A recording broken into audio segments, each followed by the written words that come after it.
Hi everyone, it is me, Latoya from Chi Essence. I am coming today to give you Tip Tuesday. And today's tip, I don't know if I'm going to call it as much a tip as a conversation, is about amber. Amber is actually not technically considered a gemstone, although we use it um, kind of in the same ways. What amber is actually a resin from trees that is hardened or fossilized over millions of years ago. The oldest piece of amber that is known to be found is 320 million years old. Do you know how old that is? Most pieces that we commonly find, though, are between 30 and 90 million, which is still like, what? And then there are younger pieces of amber, which are what they say to be about 1 million years old. There are a lot of pieces of amber that we buy today that are not necessarily true amber or real amber. And so here is a tip how to be able to tell if it's real amber. If you put the piece in some salt water and it sinks like a rock, it's not real, right? Real amber is buoyant. And so although it may eventually sink to the bottom, it won't happen like a rock. It'll kind of be like a slow pull down. Okay. Let's see what else do I have to say. Oh, at the end of the video today, I am going to make a product announcement. So I wrote some notes to myself so that I can remember to announce it. If you know me in real life, you know that I am circular in nature. So sometimes I have to make notes to make sure I get it all back in. And I doubt today's video will be 5 minutes because I'm going to add a story about how I got to picking amber today. And so the reason I say this is more of a story than a tip, although I did just give you a tip, is because one of the things that I'm really interested in and that I want people to understand is that understanding the properties of different herbs or gemstones it's not rocket science, right? One of the things that Seven the Alchemist always says is life is simple, we make it hard. And so I feel like that sometimes happens with these things, like we overcomplicate it instead of just looking at how it functions in nature, right? So if we move from the idea that everything is energetic, it's like, how does it function in this natural place and space, right? So how we got here. Everybody knows that we are currently schooling our kids, right? And I had created a workspace for my oldest daughter, but I didn't create one for my youngest daughter. And I had just kind of been making them use the same workspace. And my youngest daughter, who her middle name should really be self-advocacy, was like, hey, Ma, this is great and all, but I really want my own workspace. And I said, okay, I'll be committed to making you your own workspace. Sorry, I'm outside and these bugs are like having their way with me. So I said, I'll be committed to making you your own workspace. So I set up the space, and then she went to put the stuff there that she needed, and she asked me if she could put a crystal there. I said, sure, baby. Go ahead, and you can pick one that I already have. Sorry, y'all. You can pick one that I already have. I had just ordered a large shipment of raw stones that I was going to include as special gifts or kind of bonuses for people who ordered products during the Mother's Day special. So I was like, go ahead, look in the box, find something that you want. So she had picked out a piece of amethyst. And she asked me, what is this good for? And I said, look it up, because that's what I do. Right? So although I'm going to tell her in the end, I want you to look it up first, and then I will come in with the extra information. So I said, look it up. So in the process of her looking it up, she decided that she wanted a piece of amber. And so at first I was like, I don't really get it, but okay, you want amber. And I also believe that children are innately in tune with like properties that we at this point have to intellectualize so much. So if one of them are feeling a particular stone or a particular plant, or they're using it in some type of way, I let them be guided by their instincts, because I recognize that their connection to it, because they're still so young and they haven't been jaded by society that makes them question their own intuition, is probably right on. So she was like, amber. I was like, okay, So let's look up amber and let's see what amber is about. I use amber, but I would have never thought to put it at my workstation, right? Um, and so as I sat with it, though, I was like, it makes sense because amber actually does help with kind of focusing the intellectual or like stimulating intellect, helping you gain and retain knowledge. Um, and so all of that to say, this is how we ended up with amber, right? So now let's get back to amber. Well, no. So she was right, right? I was like, okay, amber is a good thing. Um, this part will dovetail into uses of amber. Both of my kids, when they were babies, their first stones were actually amber. They both wore Baltic amber teething necklaces. Um, they got them at 3 months old, and people would always say, "Do those work?" And my answer was always, "I can't tell you if it will or if it won't work. I can tell you that for my kids, I never knew that they were teething." Right? Um, Literally, I would look in their mouth one day, and I'd be like, "Oh, look, you have a new tooth." And I attribute that to the amber necklace, right? So what does amber do?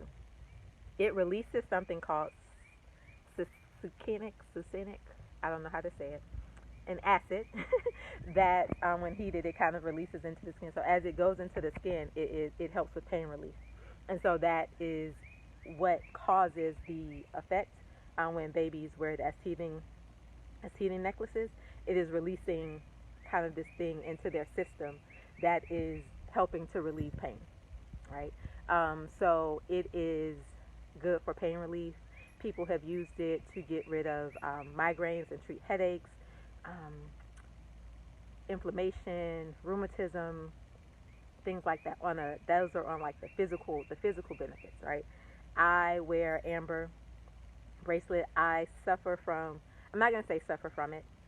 I self-induce really bad bouts of inflammation sometimes because although I try to eat gluten less, sometimes I go overboard and my body responds by inflammation and it becomes sometimes pretty painful. So I actually use amber. I wear an amber bracelet to help my body counteract the issues from that. Let's see. Okay, so those are from the physical things, right? And so now here we are, though now I told you full circle, bringing it back.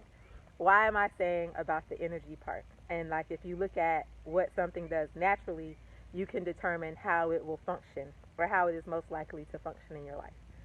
So I mentioned that amber is a protective resin from a tree as opposed to, this fossilized or hardened mineral that's created from the earth and dug up from the earth. So what the tree does, the tree realizes that, oh crap, something is wrong. And so it goes to protect itself by emitting this resin. And the trigger could be it feels bacteria, that bugs are somehow doing something to it. A branch has fallen off and it wants to cover up or heal that broken branch. And so it emits this resin to protect itself, right? So it is it's restoring, it's detoxifying in the sense of it's getting the bacteria and fungus off of itself. It's restoring by closing up that broken branch. It is it's healing itself, right? So it's doing all of those things. That is how this amber is formed. The resin came, and then sometimes it traps whatever was on the tree at that time. So that's how you see amber pieces that'll sometimes have different fragments of stuff. And so it traps it. But then how does it do it, right? It doesn't come out in this like hideous glob, right? It makes the most beautiful, like light capturing and, color-wise it kind of resembles the sun, right? So then it creates this beautiful thing out of this healing. So when we think about what can amber do in your life, how can you use amber in your life, you think about how is it created? What were the properties that created it, right? Detoxifying, healing, restoration, beauty, sun, earth, right? So amber, I say all of that to say, so amber can be used in all of those ways. It is known to be a clearer of energy, a clearer of space. You can use it with your sacral What's this in the middle? I do know my chakras. Your sacral, your solar plex chakra. The different colors help with the different parts of the chakra more. So let's say, for example, the lighter yellow ones, which are more in line with the solar plexus chakra. The color for the solar plexus is yellow, can be used for that part, whereas the more orange ones will help with the sacral chakra, or the orange one will help with the sacral chakra, and then the red ones will be the lower base. I don't know why that word is escaping me right now, but you know what I mean. Root chakra. There we go. The root chakra. So that's what I have on amber. It is really, really good though, for doing like clearing womb work, right? But then it brings in that beauty, right? Because it is a beautiful piece of work, of nature, of history, right? It's beautiful. So that's that. So, yay for amber. My product announcement is, so I use amber, and if you don't know, and you don't know anything about my products, so at Chi Essence, I use all natural plant-based materials to create to create body products, and I then infuse those body products with the essences of various crystals and gemstones. And so one of the ones that I make is called Womb Love. It used to be called Womb Healing. So if you remember it from the past or from last season, it was Womb Healing. But now I call it Womb Love. And I do use amber in that particular, that formulation. And it's seasonal, but it is back. So I just created, I have about 20 jars of the Womb Love that is ready for sale. If you are interested in that, it is, you can get it on the website. There are a lot of reviews. Well, not a lot. A lot is an overstatement. But if you've used my product before, I can use a review. So you can go ahead and leave me a review. But people talk about how great the scrubs typically feel. And although I originally made them for kind of feeling or bringing back that sense of beauty and release in the womb area, people have used it over their whole body just because they like the way that the scrub makes them feel. So there's that. So that's product announcement number 1. Product announcement number 2 is I have hand sanitizer. I've only made a few just because I wanted to see how they're going to do. They are not listed on the website by the time this video uploads, but I will probably load it tonight, and so they'll be available tomorrow on the website. And let's see, email list. So last thing is I am going to start sending out different coupon codes and specials and updates and some of the tips and things that I give in an email form.